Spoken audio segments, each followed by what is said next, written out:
So I think yeah.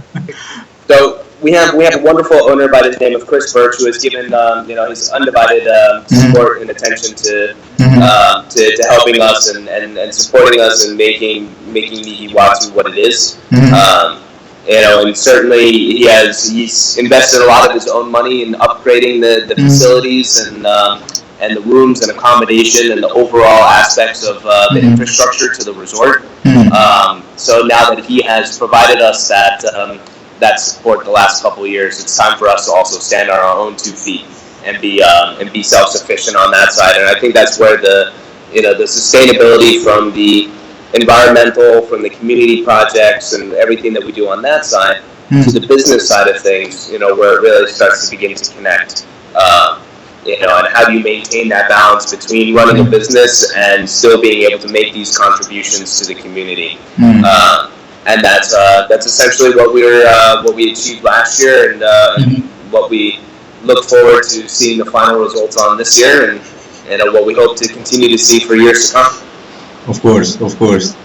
I would love to see it. But I have anyway that Nihiwatu also that have a plan to to avoid any malaria things in Sumba itself. Yeah, that you have a plan that to develop to demolish to avoidance all the malaria in Sumba itself. We do our own malaria and mosquito prevention programs, but ultimately the Sumba Foundation is actually Dr. Klaus, who works with us in the foundation, has been in contact and actually working with and going out with the Gates Foundation, who's actually focused on doing malaria eradication on the island itself. So we do have connections and various links to other nonprofit organizations who are here on the island. So as not to kind of overlap with various programs. That way, so of course we get the most out of what money and efforts we put into things. But of course also to let those who are specialized in doing what they do continue to do that. So yeah, actually that's where the link, and it would be great to get a formal sort of coordinated effort to work with the Gates Foundation more. But of course, right now they're kind of doing what they do with the mosquito testing and their program. So kind of let them do that, and focus on what they're really good at. Yeah, indeed, I agree with that. I see. Yeah. Wow. So everything kind of aspects that basically things from United Nations about 17 goals that I can say that all of it you achieve it. Yeah, I mean it's certainly through no small effort, but we just try to do the best that we really can. And there are mistakes that are made along the way, and you try something, and it's great if it works, and if it doesn't, then you go back and you revisit and you look and see how you can tackle it from another angle. Yeah.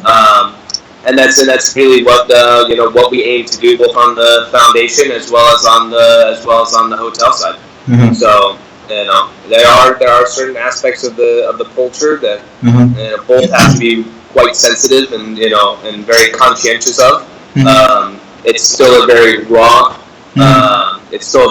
place. It's still very intact, which is again what makes it one of the most amazing things. And about the experience of coming here and getting to see something, like it and experience it.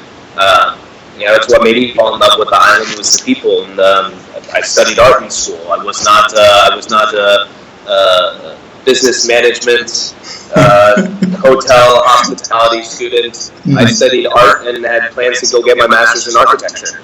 And I wound up in hospitality, and 7 years later, 8 years later, I found myself on Sumba, and 10 years after first starting, 3 years after arriving here, I'm still here. So, certainly it has the magic of grabbing people as well. And that's again, it's the combination of everything that's going on that really makes the effort worthwhile, even through the times that we stumble and trip and have to stand back up, dust ourselves off, and approach things again.